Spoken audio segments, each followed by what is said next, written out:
सभी को कार्तिक पूर्णिमा की हार्दिक शुभकामनाएं। आज सुनिए कार्तिक पूर्णिमा के दिन सुनी जाने वाली कथाएं। कार्तिक पूर्णिमा की पौराणिक कथा के अनुसार कार्तिक मास में चिड़ा चिड़ी की कहानी सुनी जाती है, जो कि कार्तिक पूर्णिमा के अगले दिन यानी पड़वा को पढ़ते या सुनते हैं। इस दिन आटे के चिड़ा चिड़ी बनाकर घर के बीचों बीच रखने के बाद उन्हें वस्त्र पहनाते हैं। घर के सभी कमरों में घर का सारा सामान रखते हैं और चिड़ा चिड़ी को खील बताशे और लड्डू का भोग लगाते हैं। इस दिन खिचड़ी बनाकर घी और आम के अचार के साथ ठाकुर जी को भोग लगाकर खुद भी प्रसाद ग्रहण करते हैं और खिचड़ी की सामग्री का दान मंदिर में भी देते हैं। जिन लोगों का अपना घर नहीं है और घर खरीदने की आपकी इच्छा हो, किसी कारण से आप घर नहीं खरीद पा रहे हो या आपका मकान बनने वाला हो, तो आपको चिड़ा चिड़ी की इस कहानी को आज जरूर सुनना चाहिए। ऐसा माना जाता है कि ये कहानी सुनने से मकान बहुत जल्दी बन जाता है, या जो इच्छा आपकी है, मकान जिस तरह का मकान आपको चाहिए, वो इच्छा भी आपकी जल्दी पूरी हो जाती है। चिड़ा चिड़ी की कहानी सुनने के लिए आप अपने घर के आंगन में या फिर खुली जगह पर मंदिर के सामने भी कहीं पर भी बैठकर इस कहानी को सुन सकते हैं। कहानी सुनने से पहले आपको आटे से चौक पूर कर एक मकान का आकृति बनानी होती है। मकान की आकृति आप जिस तरह से भी मकान की आपकी इच्छा है, आपके सपने हैं, जितने कमरे आप चाहते हैं, उस तरह से आप एक मकान की आकृति बना लीजिए। छोटा या फिर बड़ा जैसा भी घर आप चाहते हैं, उस तरह का घर आप जमीन पर बना लीजिए। फिर आटे को गूंथ कर उसमें आपको नमक या हल्दी नहीं डालनी है, केवल सादे आटे को पानी से गूंथ कर आपको चिड़ा चिड़िया का एक रूप बनाना है, केवल आकृति बनानी है। लगना चाहिए कि आपने चिड़ा चिड़िया बनाए हैं। तो चिड़ा चिड़ी की आकृति बनाने के बाद आप उसे, जो मकान आपने जमीन पर बनाया है, आकृति बनाई है, उसके ठीक बीचों बीच आपको रख देना है। अब आपने आटे से जो भी कमरे की आकृति बनाई है, जितने भी घर बनाए हैं आपने उस आकृति में, सभी में आपको कुछ न कुछ भर कर रखना होता है, खाली नहीं छोड़ना होता है। तो आप इन कमरों में खील बताशे रख सकते हैं। एक दिया जलाकर आपको घर के बीचों बीच चिड़ा चिड़ी के सामने रखना है।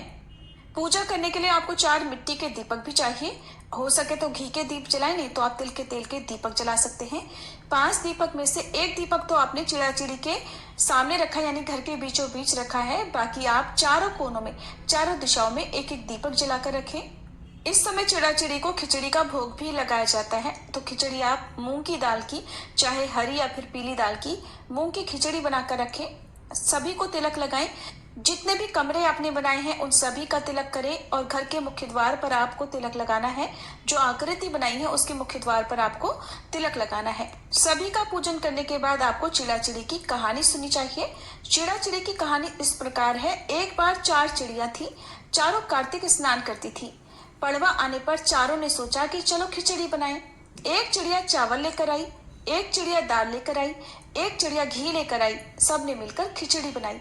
सबने सोचा कि पहले कार्तिक स्नान कर लें, नहा कर आ जाएं, फिर सब साथ बैठकर खिचड़ी खाएंगी। तो पहले एक चिड़िया स्नान करके आई। उसे जोर की भूख लग रही थी, लेकिन बाकी चिड़िया अभी तक स्नान करके वापस नहीं लौटी थी। तो उसने खिचड़ी की भाप खा ली, यानी भाप सूंघ कर अपना पेट भर लिया। दूसरी चिड़िया आई, उसे भी भूख लगी थी, तो उसने पानी पी लिया। तीसरी चिड़िया ने खिचड़ी खा ली और चौथी चिड़िया ने बची हुई खुरचन खा ली। कुछ समय के बाद चारों चिड़िया मर गई। जिस चिड़िया ने भाप खाई थी वो तो राजा के घर राजकुमारी बनी। जिस चिड़िया ने पानी पिया वो कुम्हार की लड़की बनी। जिस चिड़िया ने खिचड़ी खाई थी वो अगले जन्म में ब्राह्मण की लड़की बनी। और जिस चिड़िया ने खुरचन खाई थी वह हथिनी बनी। अब कुम्हार की लड़की राजा के यहाँ दासी बनी, ब्राह्मण की लड़की राजकुमारी की सहेली बनी, हथिनी भी राजा के यहाँ पर ही थी। राजकुमारी को पिछले जन्म की सारी बातें याद थी। राजकुमारी का विवाह हुआ। जब वह विदा हो रही थी तो राजा से बोली, पिताजी, मैं अपनी सहेली और दासी को भी साथ लेकर जाऊंगी। राजा ने कहा, ठीक है, ले जाना। राजकुमारी फिर भी नहीं गई तो राजा ने पूछा, अब तुम्हें और क्या चाहिए? तो वह बोली, पिताजी, मुझे हथिनी भी चाहिए। तो राजा ने अपने नौकर को हथिनी को लाने भेज दिया, क्योंकि वह हथिनी किसी के बस में नहीं आती थी, किसी के कहे अनुसार नहीं चलती थी। जब वह हथिनी नहीं उठी तो राजकुमारी खुद चलकर उसके पास गई और उसके कान में पिछले जन्म की बात कही, जिसे सुनते ही वह हथिनी उठकर खड़ी होकर चल पड़ी। ये देखकर राजा बड़ा हैरान हुआ। सोचने लगा कि ये तो मेरी बेटी नहीं है, क्योंकि ये तो जानवरों से बात करती है। राजा ने सोचा कि शायद मेरी बेटी के रूप में ये कोई और बहुरूपिया है। तब राजा ने क्रोध के मारे तलवार निकाल ली और कहा कि सच सच बता तू कौन है, नहीं तो मैं तेरी गर्दन काट दूंगा। तब राजकुमारी ने अपने पिताजी से अपने पिछले जन्म की सारी बात कही। ये सुनकर सभी को बहुत हैरानी हुई। तब वह राजकुमार जिससे राजकुमारी का विवाह हुआ था ये सब देख रहा था। तब वह राजकुमारी से कहने लगा कि अगर कार्तिक स्नान की इतनी महिमा है तब तो हम दोनों भी मिलकर जोड़े से कार्तिक स्नान करेंगे और खूब दान पुण्य करेंगे। चिड़ा चिड़ी की इस कहानी को सुनने के बाद गणेश भगवान की कहानी सुनने से ही कहानी का पूरा पुण्य मिलता है। गणेश भगवान की कथा के अनुसार एक बार एक बूढ़ी माई थी। मिट्टी के गणेश जी बनाकर रोज उनकी पूजा करती थी। रोज बनाती लेकिन रोज गणेश भगवान की मूर्ति गल जाया करती। एक बार एक सेठ का मकान बन रहा था। वे वहां पहुंची और बोली, पत्थर का गणेश बना दो। मिस्त्री बोले, जितनी देर में हम तेरा पत्थर का गणेश बनाएंगे उतनी देर में अपनी दीवार न चिन लेंगे। बुढ़िया बोली, राम करे तुम्हारी दीवार टेढ़ी हो जाए। अब की उनकी दीवार टेढ़ी हो गई। वो चिने और ढा देवे, चिने और ढा देवे। इस तरह करते करते शाम हो गई लेकिन दीवार नहीं बन पाई। शाम को सेठ आया। उसने कहा, आज कुछ नहीं किया? तो वे कहने लगे कि एक बूढ़ी आई थी, कह रही थी कि मेरा पत्थर का गणेश बना दो। हमने नहीं बनाया तो उसने कहा तुम्हारी दीवार टेढ़ी हो जाए।